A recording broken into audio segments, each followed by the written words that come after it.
I'm not here to tell you what you want to hear, and I'm not scared to give my opinion or speak my mind. Most channels won't say half of what I'm about to say because they're worried about losing views or offending fans. Mate, I call it like I see it because I don't do this for money. I do it for fun and because I love any combat sports. If a fighter deserves credit, they'll get it. If they're trying to fool the fans, I'm calling it that because they're trying to fool me as well. No filter, but no personal hate either. And thank you to those who subscribed. Very much appreciated. Once again, I thank you. Drop your thoughts in the comments. Just keep it respectful. We can disagree without being disrespectful. Thank you. Now let's get into it. Is Anthony Joshua and Tyson Fury coming back, or should I say they're thinking about coming back? Look, here is the problem. And I'm just giving an example of two fighters in particular. When you get paid millions to fight one fight, then have a few more handpicked fights and make even more millions, and you got more money than you could ever spend in the bank, your lifestyle changes. You're not hungry anymore. Your mind and body changes too. You start thinking differently. You get comfortable. You get lazy. These two boxers, they can afford anything they want. Mansions, Rolls Royce, Lamborghinis, Ferraris, even private jets. Literally anything they want. They'll never go hungry again. They'll never say, how am I going to pay the rent, mortgage, or electric bill? But before they got that rich, look how they were in boxing. They were hungry. Now they pick and choose when they want to fight, when they want to come back. Yes, some boxers made fortunes and lost it all, like Mike Tyson, once worth over 400 million and lost it all. But these two I'm talking about now, they got brains, they got managers, advisors. They invest wisely. Even AJ is thinking of investing in Watford Football Club. So let me get back to Anthony Joshua. 1 minute we hear he's returning soon. The next minute he's got an elbow injury and he won't fight again until December because he needs surgery. It's like never-ending cycle of he's back and then wait, no, he's not. Then there's Tyson Fury, the king of comebacks and retirements. He's like one of those pop stars who keep saying, "This is my last show," just to hype things up. And then a few years later, boom, another comeback tour. He actually reminds me of Elton John. How many times did he say, "This is my final performance," only to go on another world tour? And the cycle keeps going. Let's be real here. AJ and Fury, they're addicted to the limelight. They love the attention. They milk it for all it's worth.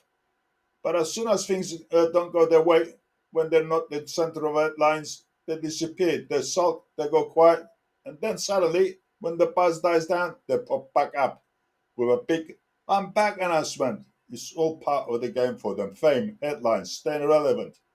Now let's dive into this comeback talk a bit deeper and see if any of it actually makes sense. Let's start with AJ. He was rumored to fight Fury, but that didn't happen. Instead, he fought the boys and got demolished. I mean, properly demolished.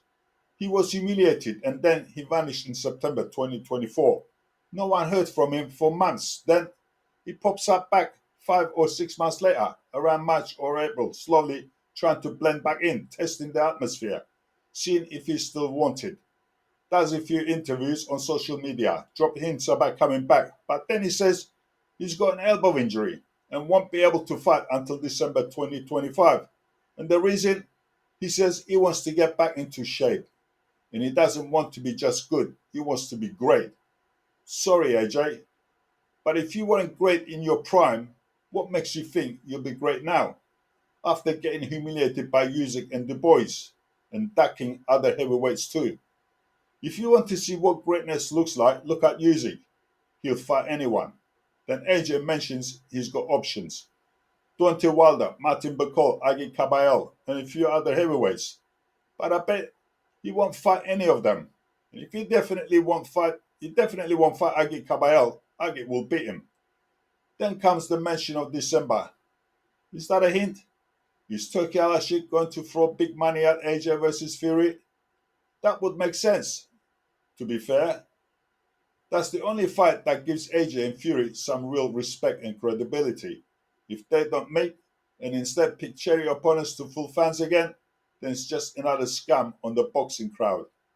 Now on to Tyson Fury. He's hinting at coming back again. After what? His third retirement? I'll be honest. I think Fury has more credibility as a fighter, even if not everyone likes him. Regardless of what everyone thinks, Fury is a character that boxing needs. He brings controversy. He brings excitement. Since he retired again, boxing's gone dull. You can deny it, disagree, say whatever, but it's a fact. AJ at press conferences, boring. Fury, he brings the circus. He brings entertainment. Let's be real.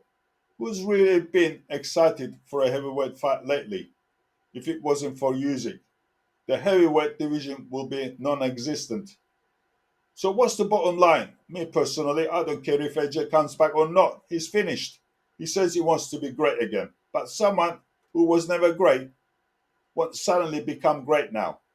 Fury coming back again, I don't really care. But if he does, at least he'll bring the trash talk and stir things up for the fans. That's just my opinion. What do you think about AJ and Fury coming back? Who should they fight if they do? Drop your comments below, hit the notification, subscribe and like. And to those who already subscribed, once again, thank you. See you next time, folks. Ciao.